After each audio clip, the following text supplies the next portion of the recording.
ꯑꯩꯈꯣꯏꯅ ꯄꯤꯗ꯭ꯔꯤꯕ ꯚꯣꯠꯁꯦ ꯑꯁꯤꯁꯤꯅ ꯑꯩꯈꯣꯏ ꯏꯔꯝꯗꯝ ꯃꯅꯤꯄꯨꯔꯁꯦ ꯀꯅꯥ ꯀꯅꯥꯅ ꯀꯟꯗꯣꯔꯤꯕꯅꯣ ꯑꯁꯤ ꯑꯩꯈꯣꯏꯒꯤ ꯈꯨꯠꯇ ꯂꯩꯔꯦ ꯂꯥꯟꯁꯦ ꯂꯣꯏꯔꯛꯑꯒ ꯂꯥꯟꯁꯦ ꯂꯣꯏꯈ꯭ꯔꯒ ꯍꯌꯦꯡ ꯀꯣꯟꯅ ꯚꯣꯠꯁꯦ ꯂꯣꯏꯈ꯭ꯔꯒ ꯂꯥꯟꯁꯤꯁꯨ ꯂꯣꯏꯈ꯭ꯔꯒ ꯍꯌꯦꯡ ꯀꯣꯟꯅ ꯑꯩꯈꯣꯏꯅ ꯈꯟꯗꯣꯔꯤꯕ ꯃꯤꯑꯣꯏꯗꯨꯅ ꯑꯩꯈꯣꯏ ꯈꯨꯟꯉꯛꯏꯕ इबुंग युपा खुनगाइब इचासिंग करी फिरेप लौरकनी करी एक्शन लौरकनी लेहौरिबा इमा मैरा पाइबिसिंग करी एक्शन लाकनी अखोइबु कलकद्रा कना कनाना मणिपुर से कनगनी करम मियोइना मणिपुर से कंदोरिबनो मैतै से कंदोरिबनो असुम मयाम से अखोइना अचुंब फिरेप लहौद्रगदी तुंगदा मैतै हेबा मैतै से यामना तुंगदा करी ओइगने से मुन्ना खंदबीरगा इमा मयाम मणिपुर लेबे इचिनाव मयाम लाइक लाइक सोइबा मयाम अमा लेरिबनी अईदी केसुम नते आई पारी मोम चैनल ngasi मैम फम थमजरीब वाफम से अईगी ओइबा नुवाइतबो वाफम खरा फोंदोकजबनी ngasi लान से हौरकपदगी लेखिद्रबा थवाइना पन्थाइबा अथौबा मयामगी युमदा इमा मयामना कप्पीबदो भोट निंगथौगी साजा चटपा मियोइदा vote हापकदबनी Meitei मसागी असेंगबा Marin Panba मियोइदा vote हापकदबनी अदुगा Meitei Ningthou अमा खगना मालेम पुंबा निखना थमम्मी अदुगुंबा निंगथौगी साजा चटपा ngamgadaba miyoida vote hapigadabani पारी मोम चैनल ना अमुका मुंगसी वीडियो अमा पुरा लाई चनाव मयाम ना भोट की मतंग द वीडियो सेंबिरो एंगोंदा हाइबिरकपसे यामना कुइरे कमेंट दसु मयाम अमना तौबिरै अदो ngasi aisu भोट की मतंग द वाफम खरतंग थमजरगे ना वीडियो अमा पुरा लाई चनाव मयाम करिगुंबा वीडियो सिगा सोइरान याव तारगा सु मयाम ना ngakpi waina पारी मोम चैनल की माइगै दगी रिक्वेस्ट तौजरी अदुदी वीडियो से हौरसी मैतै यामनो वारे लैतबा अवातपगी अवातपना थल्लबा मतमनी लानसिगे इमा इबेना नोंमरक्ता हिप्पीबसे जारे इबसे असिसे मतिक चाबा मियोइदा भोट हापिउ हाइना इमा मयामदसु पारी मोम चैनल की माइगेदगी रिक्वेस्ट तौजरी मणिपुर से कना कनाना कनबा ngamdoribano इमा मयामदुगी पी तेथोकपा ngamba इफ्रुप इजाति कनगदब अदुगुंबा मियोइदो अखोइना खनगदबनेबा मासु नुंसी अदुसु अखोइगी मीनी मासु अदुदना थबक अदुमुक तौरमी अदु मियोइदुसु अदु तौरमी अदुमाइना खल्लगदी माना अखोइगी मरी मतानी असि खल्लगा हुजिकी मतांगसे भोट हापीगनु आइना अइगी लुंसीरबा इचिनिनाव इमा लेरिबा मयाम पुनमकी मफमदा वाफमसिमा रिक्वेस्ट तौजगे हौजिकती मरी मता येंबा याद्रे नुंसी हैना येंबा जाद्रे हौजिकती इरमदम कनबा इमा लेबा कनबा मैतै मसा असेंबा मैतैगी थौना यावबा मैतै मयामगी अवाबा खंगबा लेपाकी अवाबा खंगबा मियोइदो अदु मियोइदो खनबिउ वाइना चैनल की माइगैदगी रिक्वेस्ट तौजरी असिगा अइना हाइजगदबदी पार्टी अमता खंगदे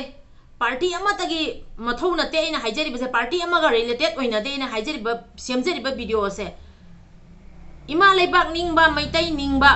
इफ्रुप इजाति कनबा गमगदबा मियोइदो अदु मियोइदो खनबिउ हाइजबनी असिगिसे पार्टी अमतदा बीजेपी दा हाइबनते कांग्रेस दा हाइबनते अतै अतै लेबा पार्टी खुदि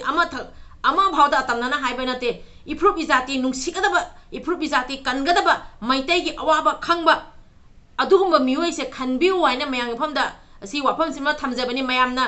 भोट की मतंगदा वीडियो सेंबिउ आई सेमरोगे खल्लगदी लेबनेबा अदु ओइरगसु भोट से नक्सलाबनीना अइगी ओइबा वाफम मयांग फमदा खजिक्तंग थमजगेना वीडियो से सेमजरमनी वादी सिगी ममांगदा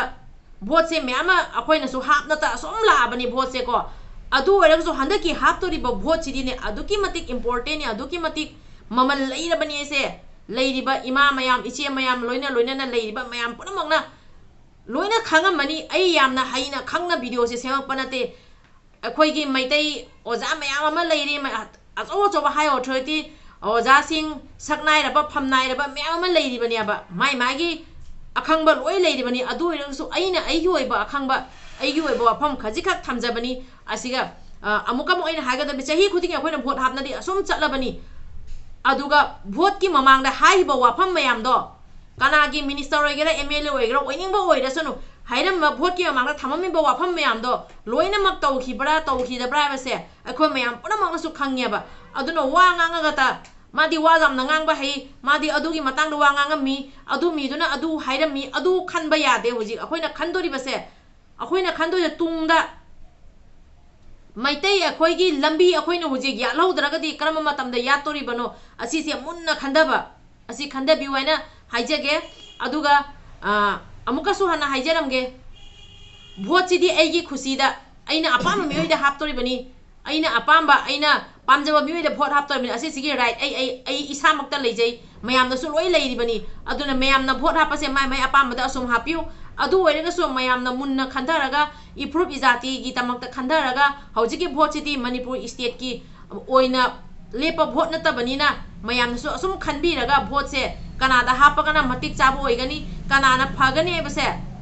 khajik khak khana naina minaraga vote se happy si akoi gi vote amana aduki matik mamal se aduki matik yamye base mayam so loi khangi minister MLA mayam dagi akoi na labor right se micham akoi gi power se micham akoi na yam thawang na leiri bani se akoi mayam so loi khangi ko aduna matang sana hojiki matam siga mamang da soi khiba taraga so akoi soi khare ado hojikti akoi soi ba yade hojikti akoi punamak se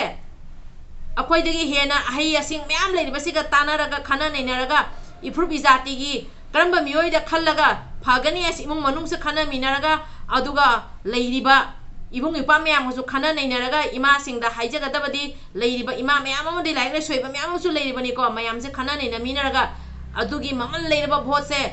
mafam chana season biu haina pari mom channel gi mage dege request tawjari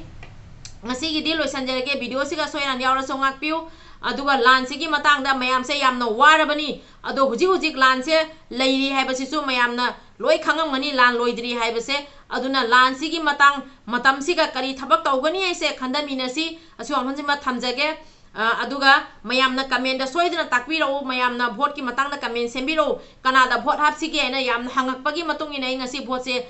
vote ki matang da video se semjabani party ama bhauda ai asiga haijaroi asi party siga happy waina aina haijaga da badi matik chaba mioi ningthau gi mitei ningthau amagi thauna leiba mitei ningthau amagi lingjen leiba mitei ningthau amana malem pumba ninghan nangamba adugumba maitai ningthau hana leirambado adugi lingjen chatpa ngamgadaba mioi se kanano thibio maitai ningthau gi asengba macha maitai macha asengba gi thauna leiba manipur nungsiba improve izati nungsiba adugumba mioi da vote happy waina